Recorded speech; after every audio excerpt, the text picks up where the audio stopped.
Today we have very distinguished guest, Vladika Jona Pavhausen, and we asked him to share with us his way to the Orthodoxy. Vladika, thank you for being here with us. Thank you very much for the opportunity. You were born in Episcopal family. Did you have some special tradition among your family which maybe helped you to catch an interest of to the Orthodoxy? For the most part, my parents were not churchgoers, but they encouraged me once we moved to San Diego to get involved in the youth group at the Episcopal Church.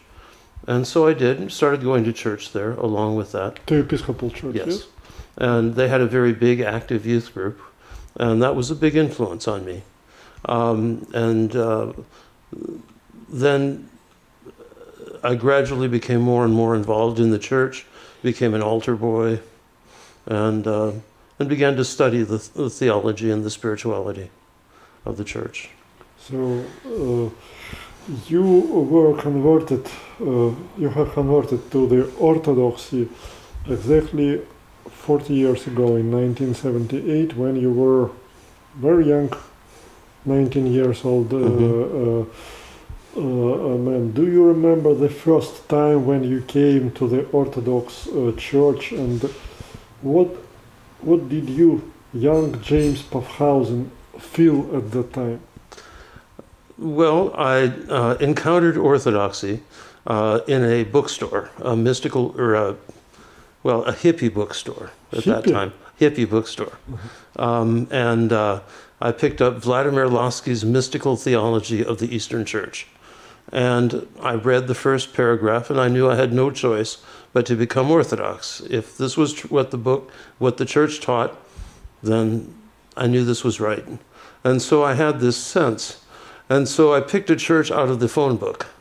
I'd never seen an Orthodox church. I'd never met an Orthodox Christian.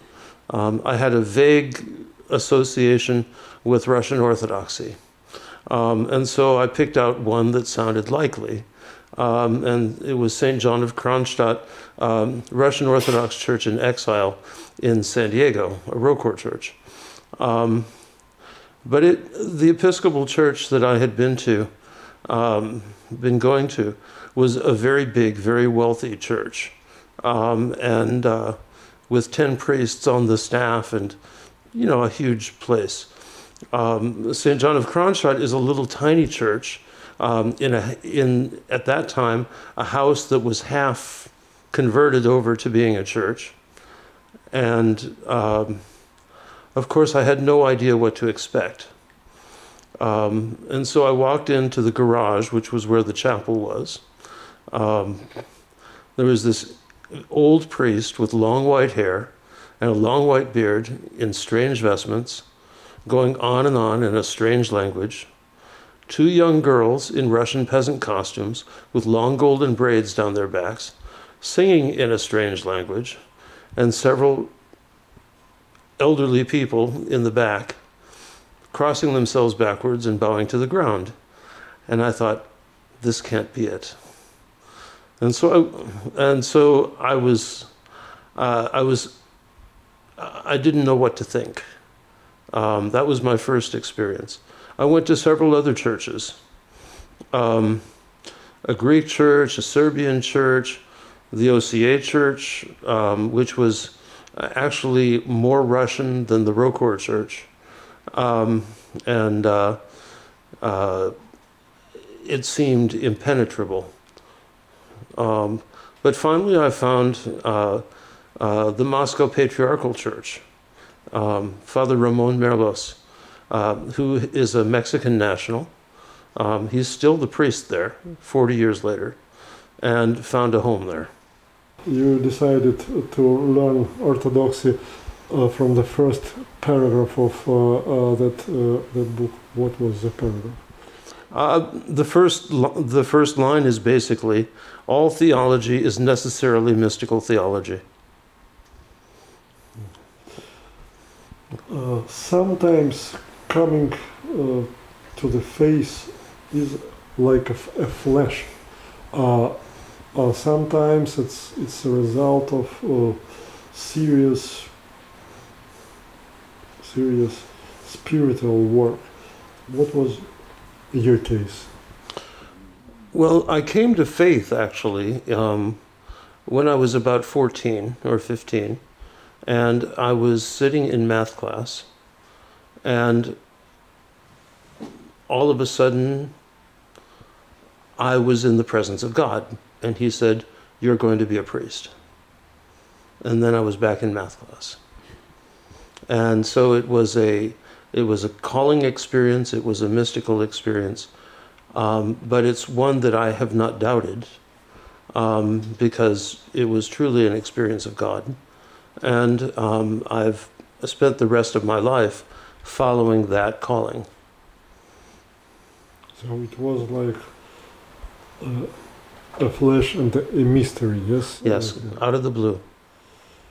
But what was the reaction of your family and friends when you decided to be an Orthodox Christian? Did they said, "Are you crazy?" or something like this? Basically. Basically. Yeah, they didn't know what to think. My parents didn't know anything about Orthodoxy. Mm-hmm. They had a Greek friend at some point, but that was it. They didn't know anything about it. Of course, that was the height of the Cold War, so being in the Russian church sounded very strange to them.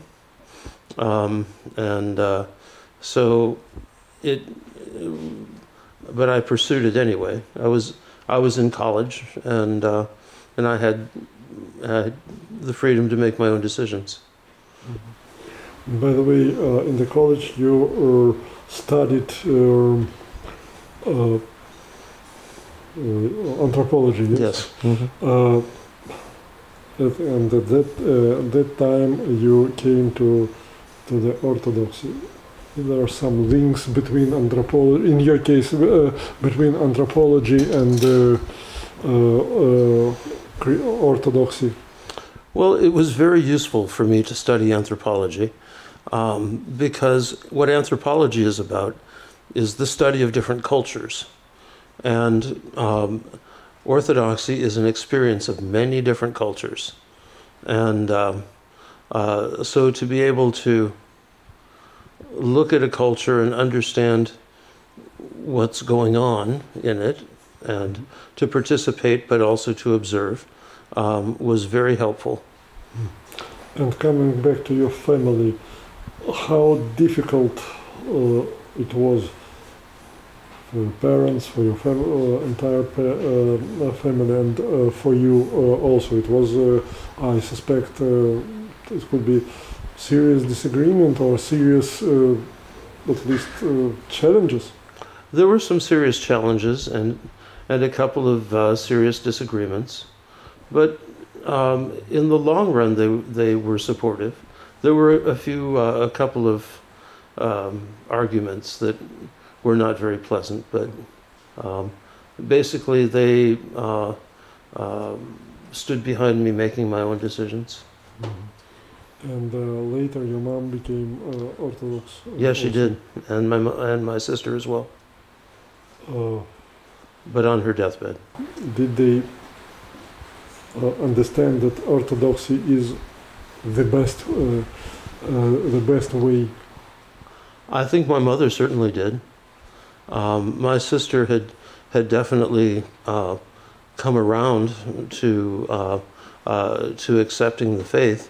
My father never became Orthodox, but by that time, I'd already been Orthodox for many years, and so he saw my devotion to it, and he became very supportive of it, though it was not something he himself wanted for himself. And it wasn't a problem that both of you were in different churches? No, he didn't go to any church. Mm-hmm.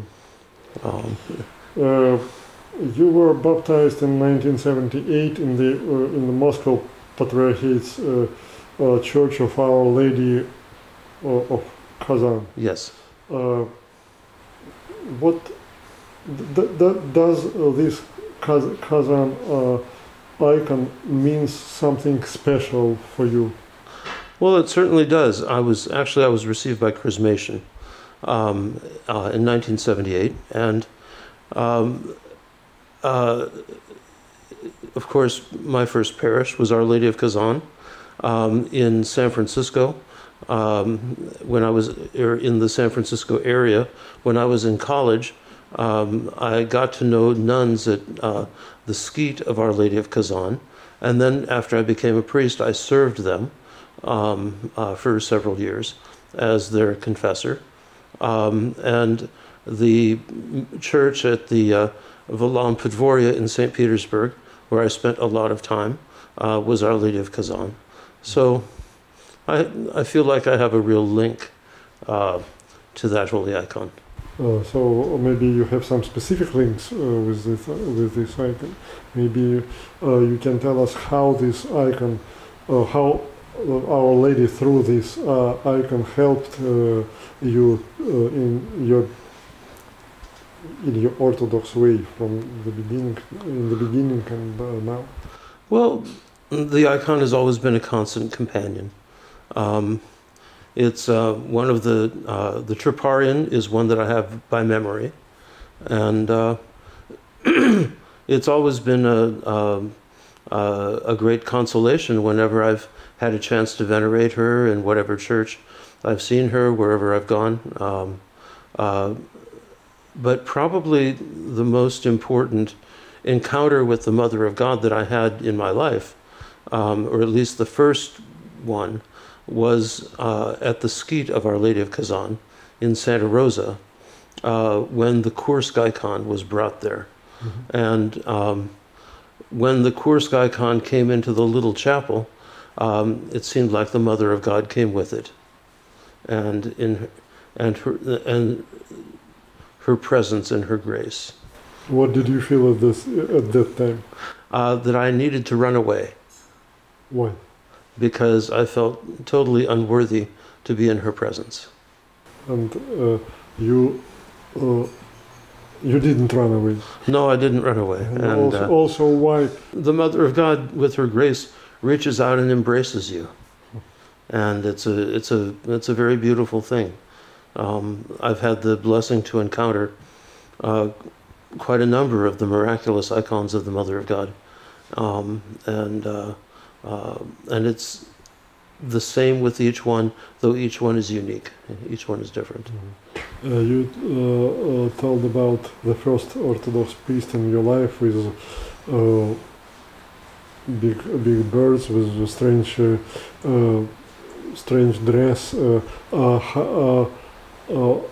Is it possible to say that he was your first spiritual teacher in Orthodoxy, and who helped you? Well, the first real teacher that I had was Father Ramon Merlos at Our Lady of Kazan Church, and then I moved from the University of California, San Diego, to University of California in Santa Cruz, transferred for my junior year, and there were a number of priests that were important. There was a Father John in the St. Nicholas Church in Saratoga, which was the closest church to the university, but probably the most important at that time was Bishop Mark Shavikin, who was the Moscow Shavikin. Shavikin. Mm-hmm. Mm-hmm. He was the Moscow Patriarchate Bishop at St. Nicholas in San Francisco. And he was the last monk of Old Volam, last surviving. And I would go up there, and he ordained me a reader. I would go up, I would help him. I would serve as subdeacon for him, do anything I could. And in turn, he told me all sorts of stories about Old Volam. and the monastic life and his experiences, and he had very funny stories, and that was a real joy. There was another priest also in Saratoga, Father George Bennigsen, and there were a number of clergy in the OCA in that area who had been part of the Pskov mission during World War II, Latvian priests. And actually the first OCA priest I'd encountered in San Diego was Latvian and had been part of that mission, Father Michael Zelneranek. And Father George was a very interesting, very remarkable man, and he was also the chancellor of the diocese. But the most time I spent was with Bishop Mark, and he really gave me a perspective on Orthodoxy and on the monastic life, and life in Russia, life at Old Valam, which is something I treasured. He also introduced me to some of his friends, one of whom was Archimandrite Dmitry Yegorov, who was a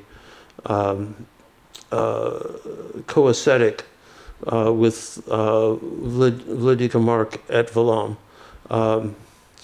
Father Dmitry had been imprisoned on Solovki and escaped, and walked from Solovki to Valam in the Arctic winter, in the 30s, and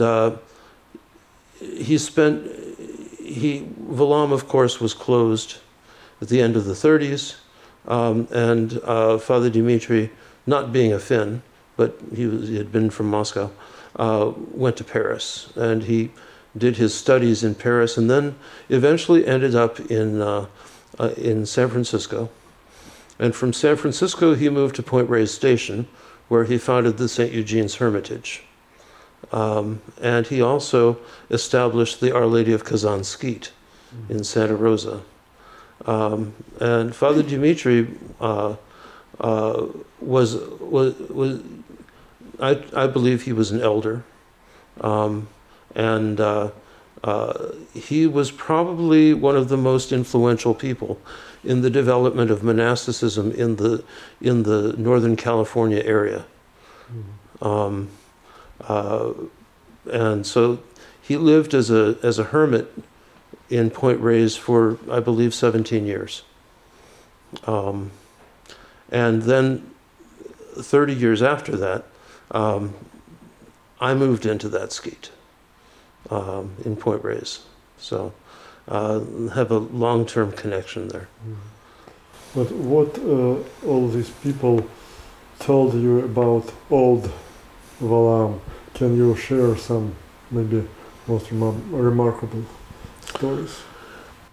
Well, it was a difficult time for the monastery. On one hand, the monastery had two communities within it. One was a Finnish community, and the other was a Russian community. The Russians were the older community, but in 1917, Valam found itself in Finland, and so there were many Finnish monks there, and so there was a division between the old calendar and the new calendar, even at the monastery, and there were lots and lots of pilgrims, but even so, there were still some very great holy elders and holy fathers who lived at the monastery, in particular, there were some who lived at the Skeet of St. John the Baptist, where I've also spent some time. That's another story, and it was a very dynamic place. But even though there was this division within the community,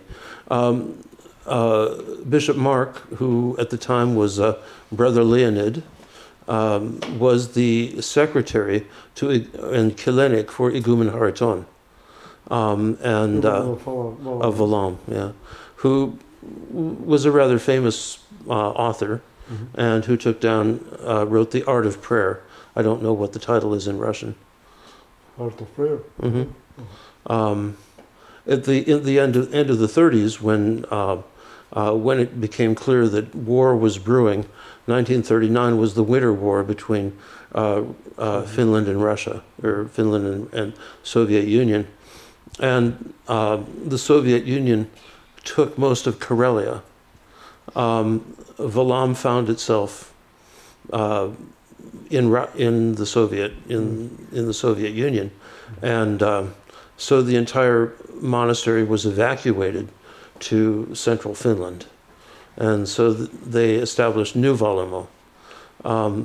Bishop Mark was not there. He had been drafted into the Finnish army, and he was a chaplain, already being a priest monk. But in 1993-94, you also spent almost a year in Valaam. What did you see there at that time, and what did you learn there? And maybe how Valaam changed you? Well, at the time, the monastery or the Brotherhood received the property back on St. Andrew's Day in 1989. That's when the monks, 3 or 4 monks, returned to Valaam. At the beginning of December, that was quite a task. And the property was occupied by poor people who were in very bad shape. The first couple of abbots did not do very well.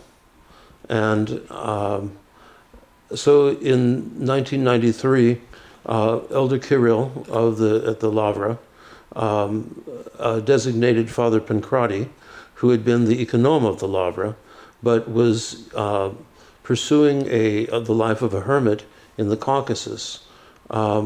He called him to go and take over Valaam and to restore it. So he got there in February or March of '93, and I first met him in May.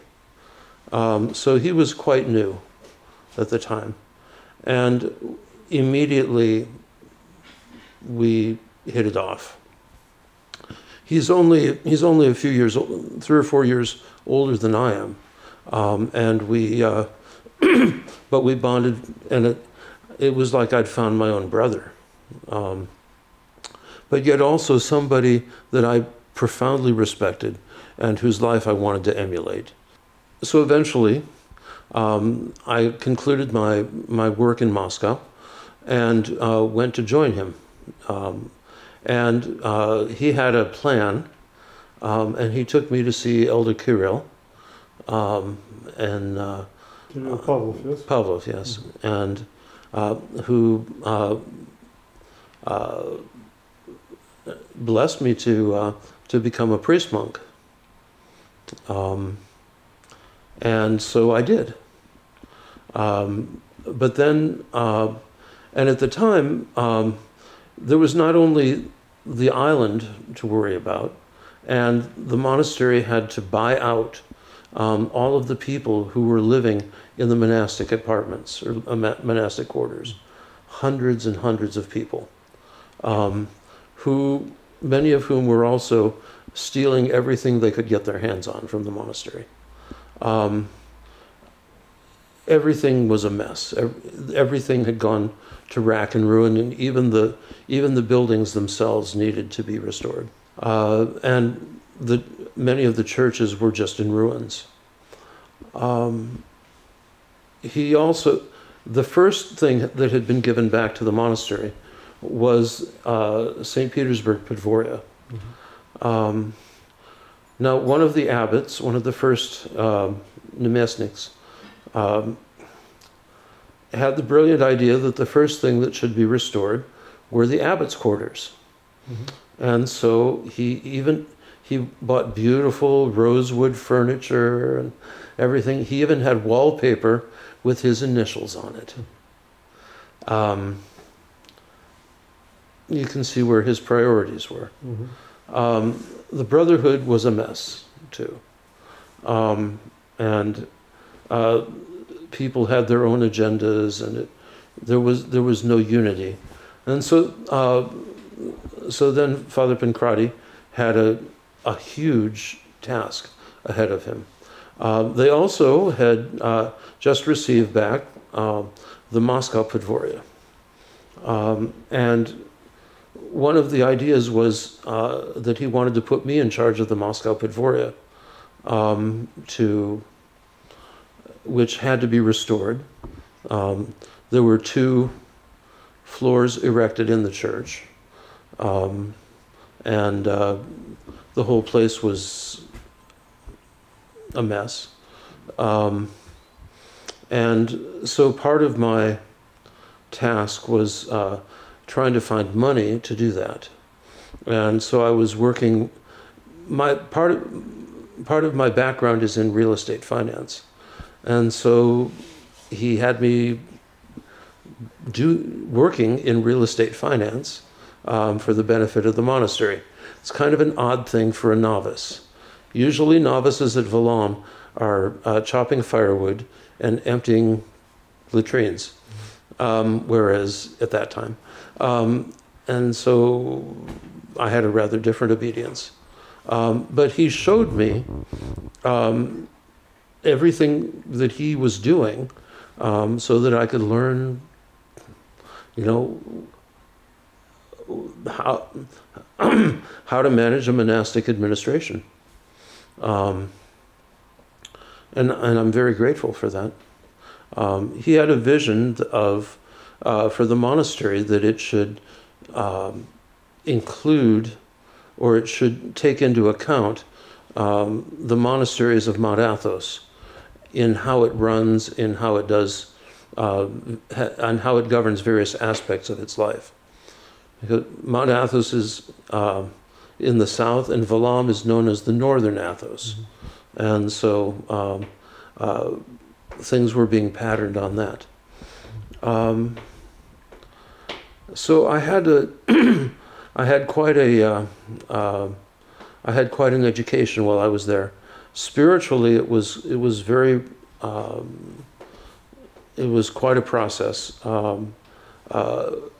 When I became a novice, one of the things that when a man is clothed as a novice or poslushnik, you give a life confession. And so he had me give my life confession to Elder Raphael, who is a wonderful, very kind man, who had also been an ascetic living in the Caucasus. And when the civil war there got too intense, Elder Kirill had him go to Vallam. So I did my life confession with Elder Raphael. First he had me read some things, a long list of sins in Russian, most of which I understood, and some of which I didn't. I don't know what I admitted to. And then he had me talk, and then he said, "Oh, I think you forgot a few things." And then he just opened me up. Because you didn't understand, yes, these things. No, I understood, but he wanted to get to the things that were buried in my heart, and so he just opened it up and told me, and he was absolutely right, because some elders have this great gift to be able to read your heart. And the Elder Kirill was a great person, Yeah. great man. Can you share with us your experience of relations with him? You told that he blessed you, yes? Yeah. For them? Well, my first meeting with him was in 1993, and it was something like June, June or July, and we took the train from St. Petersburg down to Moscow and then to the Lavra, and it was a summer afternoon, and there was a thunderstorm, you know, typical Russian summer, and so I was sitting in the hall waiting to see the elder. And Father Pancrati went in first, and then he had me go in. And at first the elder, who was, you know, just very kind of warm and kind and gentle, he wanted me to tell him about California and about life in the church in California. And so I did. And he seemed very interested, and I said, but Father, I have this burning question. What should I do with my life? I've got, you know, I have a girlfriend in California. Should I get married? Should I become a monk? I had this experience when I was a teenager of a calling to the priesthood. Is that real? Should I be ordained? Should I not be ordained? I'm seeking God's will. And he said, be a priest monk. Blessed me. And I've been obedient to that. Later on,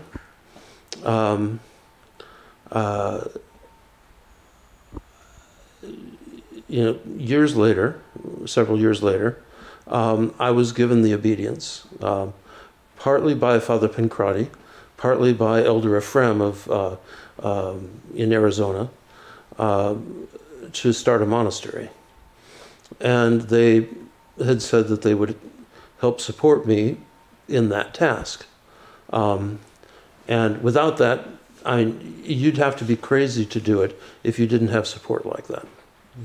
And so I thank God for that support. So I would go back to Russia and just lay everything in front of the fathers, Father Pancrati and the other senior monks at Valom, and went to Elder Ephraim. And then a little bit later on, because I didn't want to bother Starets Kirill, but there were some situations that were very difficult. And so I asked Father Pancrati, and so he took me down to see Elder Kirill. And this was 2 or 3 times. And each time the elder was extremely gracious and gave me more than an hour each time. And, you know, and laid out fairly clearly what I needed to do.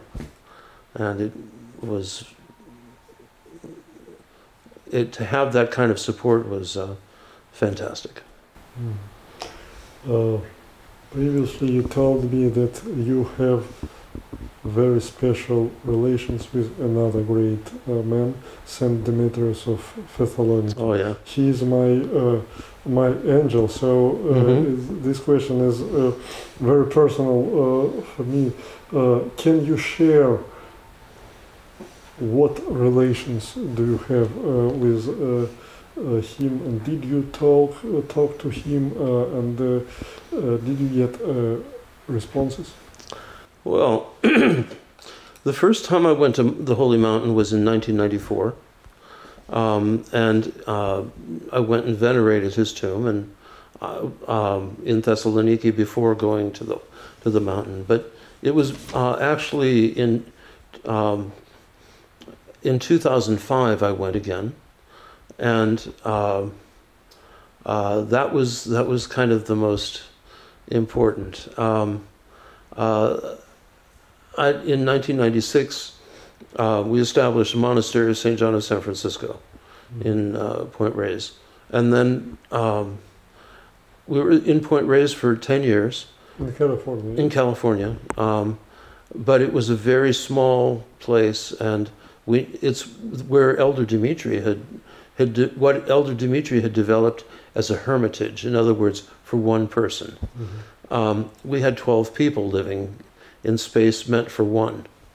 So I'd been looking for property and trying to find a place for the monastery to move. And I was kind of getting tired of the whole thing. So end of 2005, in October, I went to Mount Athos and stayed in Thessaloniki for a couple days because my papers were held up in the Fanar. It's very hard for a priest to go to Mount Athos. Any Greek atheist can walk onto Mount Athos, but if you're an Orthodox priest, it's much more complicated. They just want to make sure they know who's there. Anyway, so I went to the cathedral where Saint Demetrius is, and his sarcophagus, which was, this huge silver reliquary, was sitting in the center because it was just before his feast day, and his presence just filled this huge cathedral, and it was a wonderful thing. But I felt like he introduced himself to me. It was this kind of intense personal encounter. And so I went up to him and said, St. Demetrius, I have a problem. I can't afford to stay in Thessaloniki for too much longer. My papers are all messed up. I need to get to the Holy Mountain. Please help me. Well, within half an hour, the ladies of the parish took me over to the parish hall, gave me lunch, and started talking to me. And they all spoke fluent English. One of them came up to me and said, "Oh, I hear you're having trouble with your papers for the Holy Mountain." She said, "My spiritual father is the protos of the Holy Mountain." And she whips out her cell phone, dials the number, and hands me the phone. And so within half an hour, I'm talking with the protos of the Holy Mountain, and all problems are resolved. So I went to I was very grateful. I went to the liturgy on his feast day, but it was chaos because there were 40 bishops serving and tens of thousands of people. And so I went to the Holy Mountain, had a wonderful time. When I came back to Thessaloniki, I went to say thank you to St. Demetrius. And his sarcophagus was still in the center of the church. I went up and venerated, and still this very powerful presence, personal presence of, and so I said, St. Demetrius, thank you very much. That was a wonderful experience on the Holy Mountain. Now I have another problem. I need $500,000 to buy a monastery. To buy property. Yes. To buy property, and then I knew I'd gone native, because I said, and if you get me that $500,000, I'll build a church in your honor. So I made a vow to the saint. Let's say we've had a strong personal relationship ever since. 4 months later, the down payment for the new property, I had $500,000 in cash. So St. Demetrius came through. Yes. It's miraculous. Thank you for this story, very special for me because of St. Demetrius. But and the new monastery is going to be named after St. Demetrius. Yes, and I will ask you about the monastery. Why did you decide? It's clear after this story. It's clear why you decided to dedicate it to Saint Demetrius. Do you feel his help in this your initiative? I do, very much. And I feel his help, I feel his presence, I feel his blessing. But I also am very, Saint Demetrius, I think, is also very important because a lot of the people who come to monasteries are young men. Of course, Saint Demetrius is depicted in his icons, and indeed he was a very young man when he was martyred. And so that image of courage, that image of strength, he was a soldier. So many soldiers come back from the American, these wars that we've been involved in, and many might come to the monastery, and Saint Demetrius is a great patron for them. On what stage you are now with regard to the monastery? Well, I have two men with me. One is a novice, the other is a Rosafor. But again, we're living in a house that's way too small. So I'm in the process of looking for property, but especially looking for a sponsor. Financially, of course, the DC area is very expensive. I've been looking down to the south, towards Stafford, Virginia. Yes, Stafford County, and the surrounding area for a suitable property where we can grow. And so that's otherwise.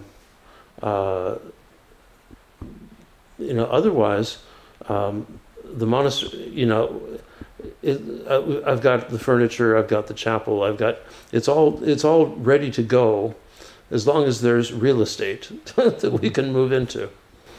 So, what's your projection on when we will have the opening ceremony, blessed ceremony? Well, I have to find a piece of property first, so I would hope as soon as possible. The house that we're in right now essentially is a skete. We call it a skete. We have services. We have liturgy at least once a week. We're doing more and more services together. Vespers, matins.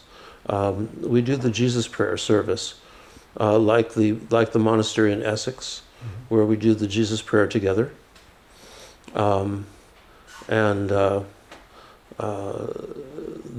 which is a wonderful thing. What do you think? Why the Washington needs a Russian monastery? Why specifically in this area, not somewhere else? Well, in the first place, I'm here, and I have a base of support here. And Washington needs all the prayer that it can get. The Russian Orthodox Church bears particular witness, I believe, to the integrity of the Orthodox faith and to the integrity of the gospel message. And that's something I'm extremely honored to be able to serve under Patriarch Kirill, because of the integrity of his work and of his message. And I believe that it's precisely this message that American society needs to hear. It's not about Russian ethnic, any kind of ethnic agenda or anything like that. It's about the gospel agenda, the gospel message, and especially with the renaissance of the Russian Orthodox Church in the past 30 years, we have an important witness that the church indeed can rise from the ashes and bring people to a fulfillment in life and a fullness through the fullness of the faith and through the practice of the Orthodox tradition that gives a whole new meaning to life. Our American culture has many wonderful things, but tragically there are so many people and so many young people that live in despair and in total hopelessness. And we need to be able to reach out to them and to give them a chance to have a life, to give them hope, to show them what proper relationships are, what a proper marriage is, all of these things the Orthodox and the Russian Orthodox Church in particular bears witness. The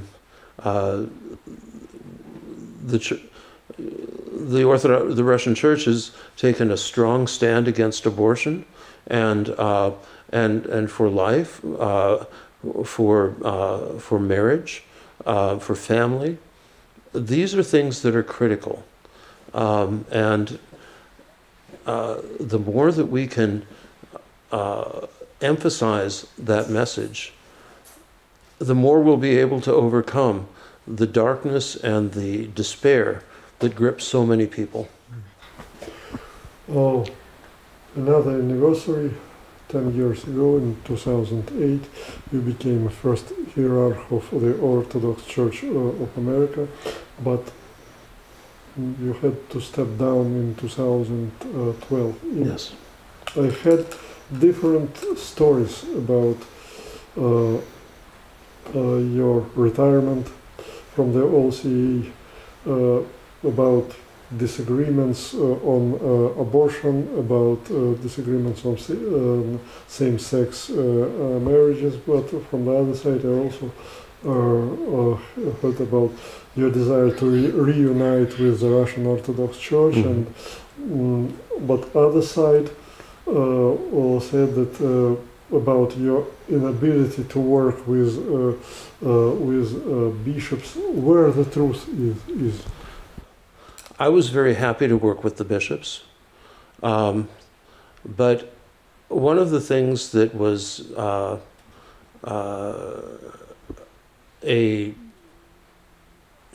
a difficult point from the beginning is that I never had the chance to appoint my own staff.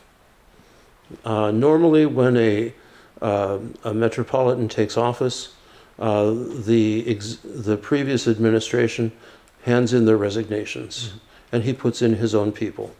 I was never given that opportunity.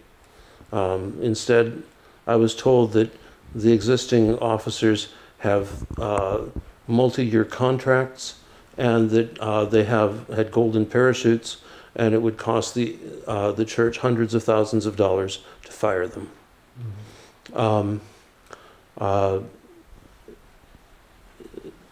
That was, and the administration had its own agenda, and part of it was in relation to the agenda of some of the bishops. Not all of the bishops, but some of the bishops. Basically, the administration wanted to control everything, and they wanted a metropolitan who would read speeches that they wrote, who wouldn't say anything of his own, and simply do what they told him. They had the wrong man, because I wrote my own speeches, I wrote my own pastoral letters, and I speak my mind. And I believe that that's why, well, I was elected. So when it came to certain policies, there there were some essential disagreements. Unfortunately, I didn't have I had the authority, but I didn't have the power to insist that that my vision of things be implemented, and there were some very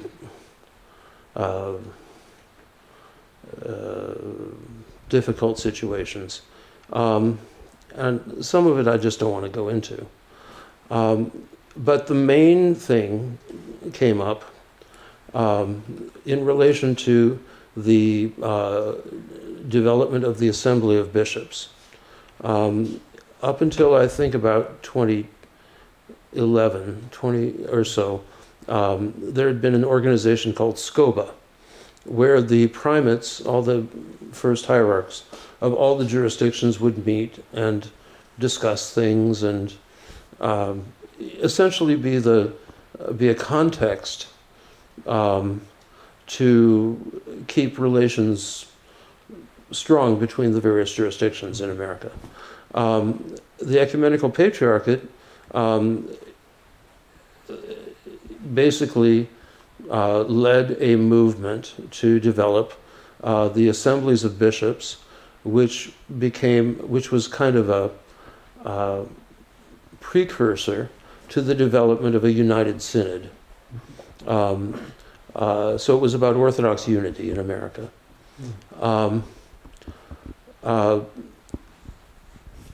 So fairly early on in the process, Archbishop Demetrios of the Greek Archdiocese, who's the exarch for the Ecumenical Patriarchate, asked me to come into his office so we could talk, and he gave me a message from the Patriarch of Constantinople saying that if the OCA wanted to be canonical, then it had to repair its relationship, or it had to alter its relationship with its mother church and renounce autocephaly and become autonomous. They didn't care what it looked like, but it just couldn't bear the name autocephalous.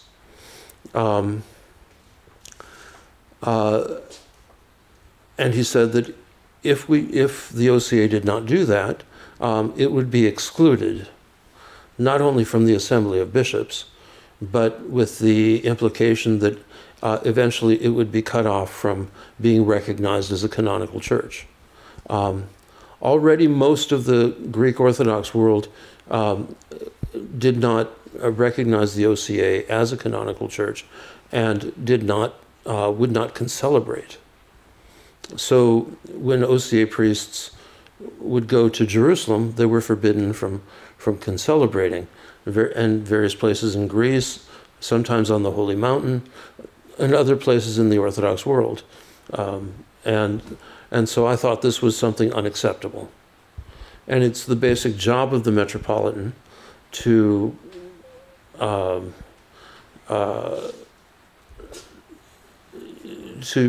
keep the relations going with the other churches. So I brought this back to the Synod of Bishops, and we talked about it, and they didn't like that. I told them that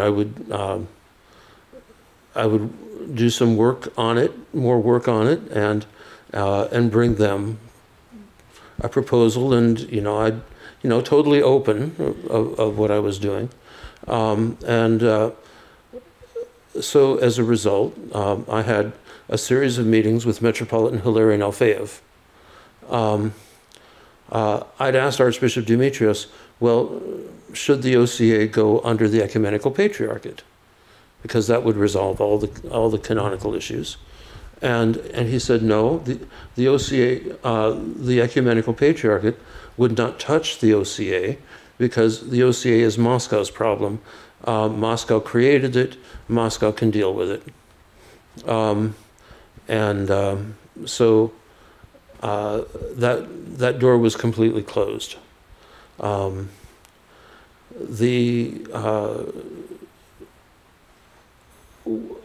It would have been good if I had had an external affairs officer that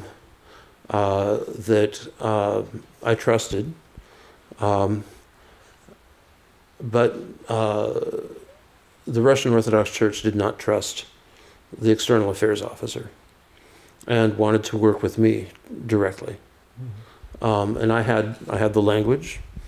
I knew the patriarch. I knew Metropolitan Hilarion. I was very comfortable with that. And so what was proposed by the Russian Orthodox Church was that the OCA would have a status similar to the Ukrainian Church, of maximal autonomy. The only difference, the only change that would have been necessary would be who the primate commemorates. Currently, the primate would commemorate all the diptychs, all the patriarchs. Well, somebody had pointed out to me, how can you do that? Nobody else in the entire world does that, including the OCA. So the only change would have been that the primate of the OCA would commemorate the Patriarch of Moscow. That's it. It wouldn't have. When word of this began to get out, people were saying, "Oh, he's taking us into Slavonic. Oh, he's taking us, to the old calendar. Oh, on and on and on," which was nonsense. Now, I prefer the old calendar myself, and I maintained the old calendar, even when I was at St. Nicholas. But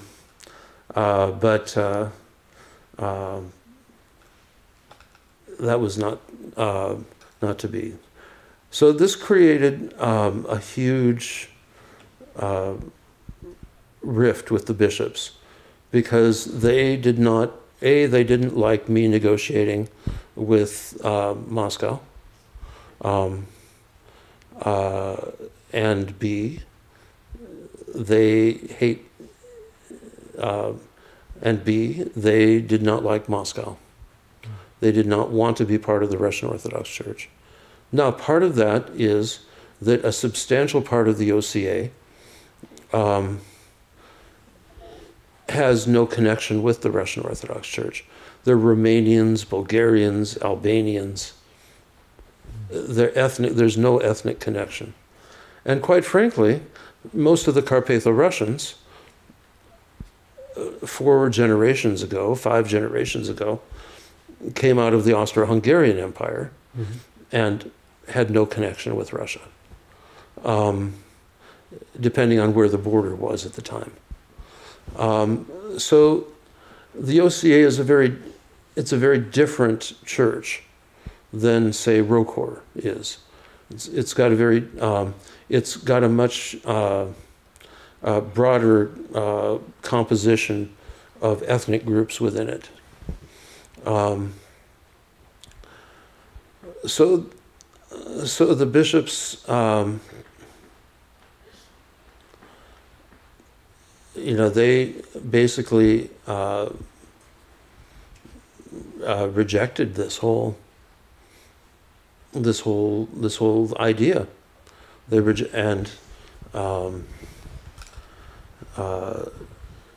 As a result, there's still no change in the status of the OCA, and it seems like it's become more isolated, which is a tragedy, because there are very good people in that church. But this was the primary reason. Now, there were also great disagreements in regards to the pro-life work. There were great disagreements in regards to a strong stance on marriage between a man and a woman.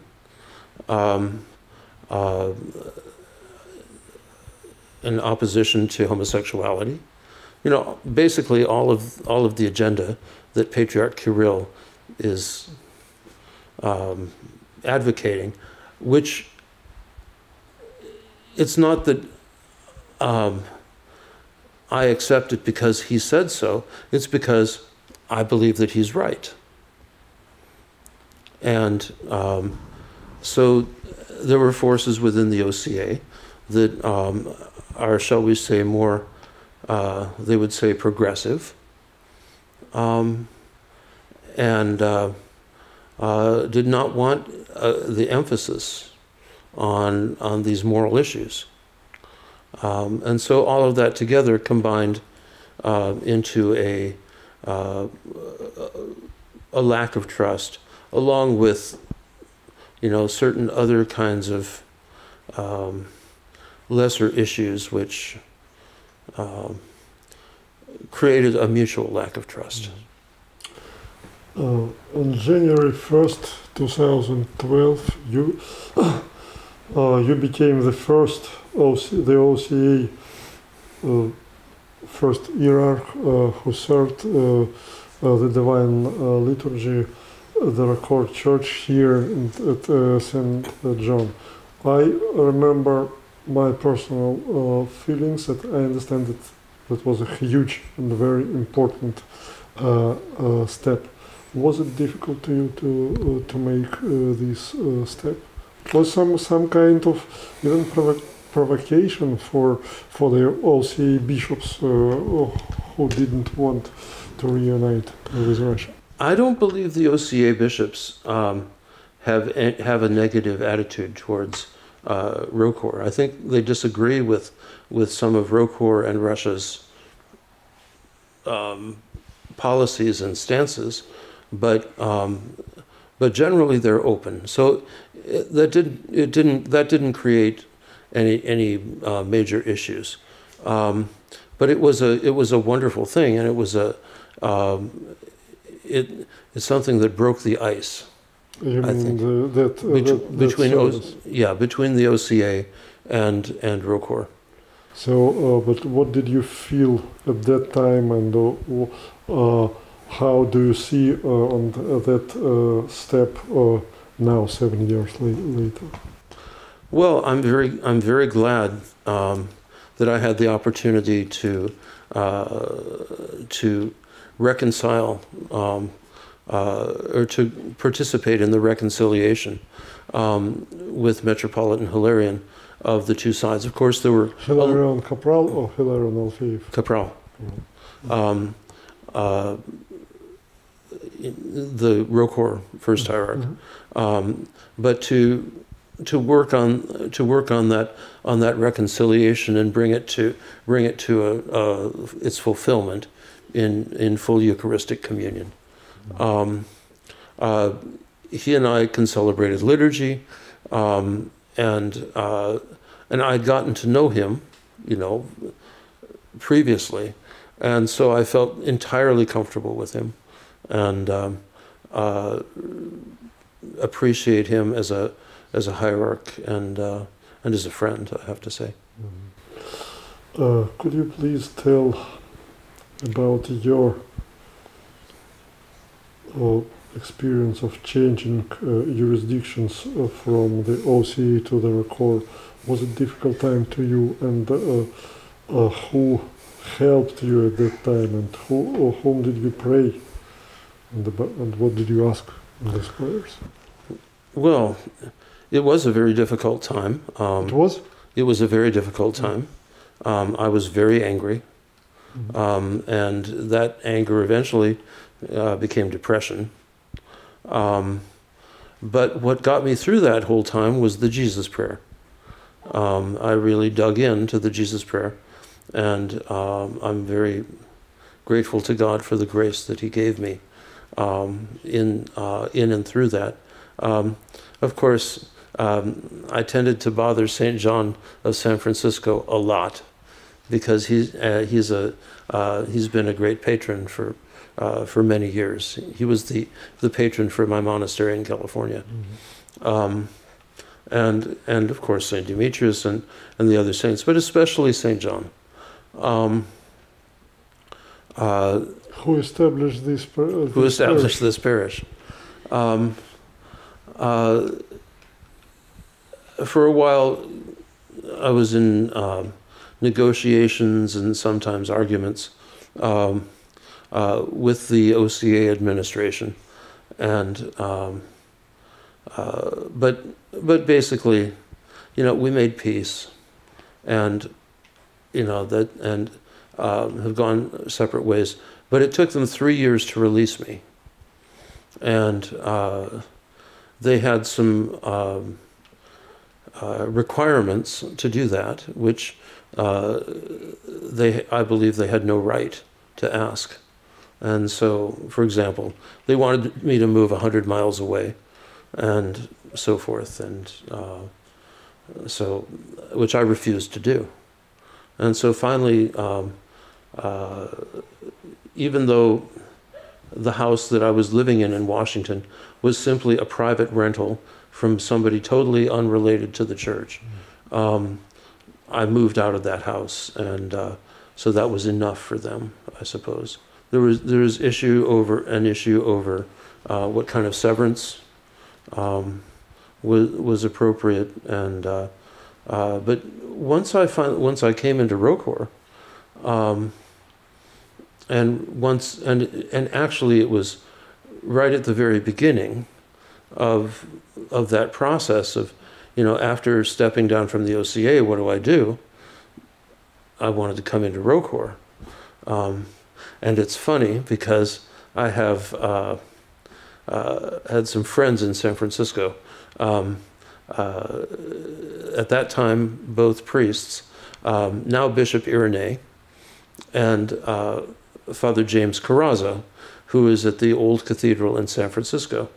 And I was still primate at the time, and they took me out to dinner after vigil at the cathedral, and we were sitting at the table, and they were telling me, now, you have to come into ROCOR, which is kind of an odd thing to tell the primate of a church. So, but it was certainly correct. And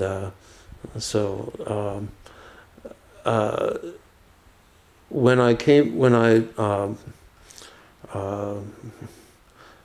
finally moved out of Washington, the OCA finally released me. I'm profoundly grateful to Father Victor. He was a huge support to me during that time. Metropolitan Hilarion as well, but from a distance. But Father Victor and his allowing me to come, to pray, to serve, and I hope I made a contribution to the church, and so I really grew to love this community, and it was also really a huge and wonderful experience for me to be able to see how Father Victor does his ministry.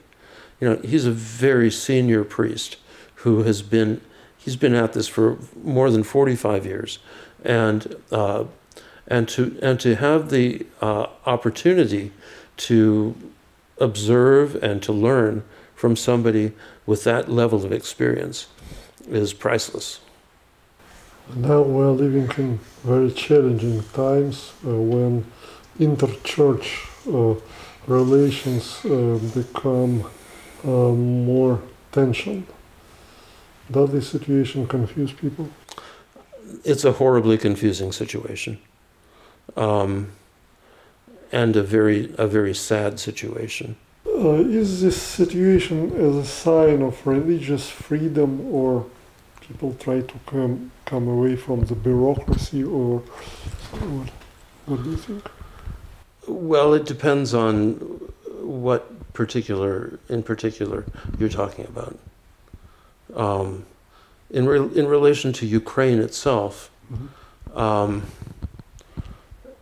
there's the basic dynamic is government interference in the church, and with in relation to the two schismatic groups, as opposed to the Ukrainian Church, Ukrainian Orthodox Church under Metropolitan Onufry, which basically seems to be minding its own business, but is being persecuted to bend to the will of the government, and I'm afraid that it's going to turn very bloody. Very bloody? Yes. Why? Why? Because if the government seizes the Pachayev Lavra, if the government seizes the Kievo-Pechersky Lavra, people will defend them. What do you think? What does it mean to be an Orthodox in regular life? Not for priests, not for monks, for all people. What does it mean, and how is it difficult, or is it a joy? Well, I think it's a great joy and a great source of hope and joy, and peace. You know, the more we work on our spiritual life, the more it overflows into every aspect of life, into our work, into family life, into school, into everything that we do, and to bring the joy of Christ, to bring the presence of God, to bring the the Christian way of treating other people, the Christian way of regarding other people, and with honor and respect, which is really the essence of the gospel. I think it's if we can simply be faithful to the gospel in that, which is what Orthodoxy is all about, then we'll live lives that bear the fruit of the Spirit: love, joy, peace, patience, long-suffering, self-control, and those will be ways in which those are ways in which somebody whose life has been transformed by God, how somebody can be described. That's what spiritual life does to us. It makes us joyful and full of love and compassion and such. So I think that's what Orthodoxy has to offer. And it allows us to not only sanctify our lives, but to have a sense of the love of God, and of the love of God overflowing to include and embrace everyone. Thank you very much. It was very interesting. Vladika, bless us. May the Lord bless you abundantly. Thank you very much. Thank you.